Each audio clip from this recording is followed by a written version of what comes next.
তারেক সাহেব উনি এখন প্রধানমন্ত্রী, উনি অন্তত 5টা জায়গা থেকে ইন্টেলিজেন্স ব্রিফ পায়, ডিজিএফআই, এনএসআই, এসবি, ডিবি, তার নিজস্ব ইন্টেলিজেন্স সিস্টেম। আমার মনে হয় উনি বুঝবে যে ওনার নিরাপত্তা থ্রেট আছে কি না আছে, হ্যাঁ কোথায় সমস্যা আছে। যারা নিরাপত্তা সম্বন্ধে ওরকম জ্ঞান নাই, আমি ওরকম কিছু লোকেরও দেখলাম যারা কমেন্ট করতে থাকে যে তার নিরাপত্তা বুঝে নাই। এখন কর্নেল ওলি কথাটা কেন বলছে আমি জানি না। উনি যদি বাইরে রাত্রি যাপন করতে না পারে তাহলে সে তো প্রধানমন্ত্রী কিভাবে হবে? তো প্রধানমন্ত্রী তো ওনার চলাচলে ওনার প্রোগ্রামে রেস্ট্রিক্টেড হয়ে যায় না, যে সে ঢাকা থেকে বাইরে থাকবে না। তো উনি কোন সেন্সে বলছে আই ডু নট নো। নিরাপত্তা তার এসএসএফ আছে, ডিজিএফআই আছে, তার মিলিটারি উপদেষ্টা আছে, নিশ্চয়ই তারা অ্যাসেস করবে, তারা রেসপন্সিবল পার্সন। কিন্তু উনি যদি কর্নেল ওলির সাজেশন নেবে বলে আমি মনে হয় না। কারণ প্রধানমন্ত্রী যদি তার চয়েস মতো তার প্রোগ্রাম মতো দেশের যে কোনো স্থানে না যেতে পারে, যদি পরিকল্পনা অংশ হিসেবে কোথাও রাত্রি যাপন করতে না পারে, দেন তো সে তো তার সভরেন্টি থাকে না, সে তো হ্যান্ডিক্যাপ্ট হয়ে যায়। সে তো তাহলে যে প্রাইম মিনিস্টার যে রেসপন্সিবিলিটি, সেই রেসপন্সিবিলিটি তো শুধু ঢাকা শহরে বসে পালন করা সম্ভব না। তাহলে তো হ্যান্ডিক্যাপ হয়ে যায়। অনেক সময় আপনি এমন প্রবলেম হিসেবে আপনি যদি সেই জায়গায় নিজের চোখে না দেখেন, উদাহরণস্বরূপ বলি, উনি গাড়িতে করে সাভার গিয়েছেন, সাভারের দুই পাশে যে নেস্টি রাবিশ এইগুলো উনি দেখেছে এবং উনি আদেশ দিয়েছে, সেগুলো এখন পরিষ্কার হচ্ছে। নিজের চোখে যদি না দেখে সেটা তো সেই সমস্যা অনেক সময় সমাধান হয় না। তো ওনার তো উচিত, বরং আমি মনে করি বাংলাদেশের নিরাপত্তার এইরকম থ্রেট নাই যে টার্গেট কেউ করবে। সো আমি টার্গেট কিলিং এ পরে আসতেছি। ওরা তো ওনার ভিতরে আমি দেখছি যে খলিফা হারুন আর রশিদের একটা টেন্ডেন্সি আছে, লক্ষ্য করা যায়, যে নিজে থেকে সমস্যাগুলো দেখতে চায়।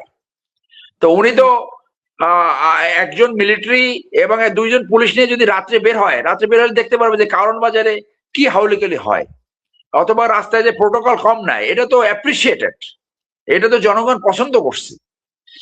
আর যদি কেউ অনেকে মনে করছে যে এটাকেও তো অনেকে মনে করতেছে যে এখন যারা আমি দেখছি কোনোদিন মিলিটারি ট্রেনিং করে নাই, পুলিশিং জানে না, কমন সেন্স থেকে বলে দেয় ওনার নিরাপত্তা, এইগুলা মানে স্টানবাজি, এইগুলা কোনো সাবস্টেন্স নাই। তবে যদি কেউ টার্গেট কিলিং করে, টার্গেট করে, ওইটা there is nothing call 100% proof. আমি ইনফেন্ট্রি অফিসার, 21 বছর চাকরি করেছি, পার্বত্য চট্টগ্রামে 4 বছর চাকরি করেছি। From the security point of view there is nothing call 100% proof. অনেকগুলো সার্কামস্টেন্স থাকে, অনেক কিছু থাকে। জন এফ কেনেডিকে একটা চলন্ত গাড়িতে 3 তলা উপর থেকে একটা সিঙ্গেল শট করেছিল, and he is killed. American ইতিহাসে এখন পর্যন্ত 4 জন প্রেসিডেন্ট কিল্ড হয়েছে, অ্যাসাসিনেটেড হয়েছে। বেনজির ভুট্টোকে জনসভার ভিতরে একটা সিঙ্গেল শট। আপনার রাজীব গান্ধীকে ফুল দিতে গিয়ে আমার চাই।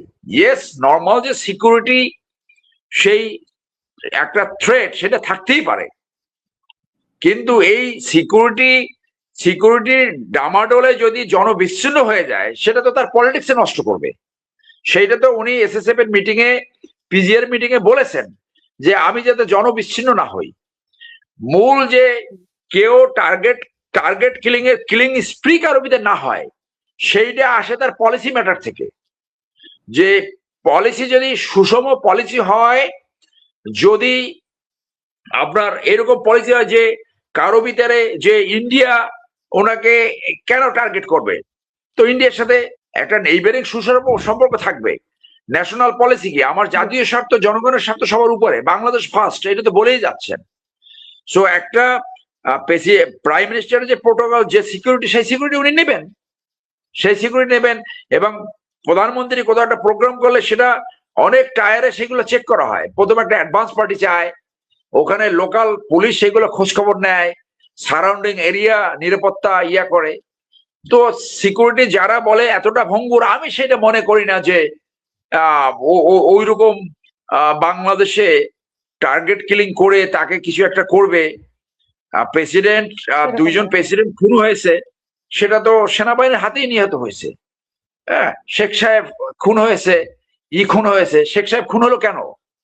যে উনি অপশাসন দুঃশাসন তো ছিল, অফিসাররা নালিশ জানাইতে গেল, তাদেরকে সে ডিসমিস করলো, ওনার পলিটিক্যাল গুন্ডাকে উনি প্রোটেক্ট করলো, আপনার গাজী গোলাম মোস্তফাকে উনি রক্ষা করলো, আর অফিসার থেকে উনি ডিসমিস করে দিল।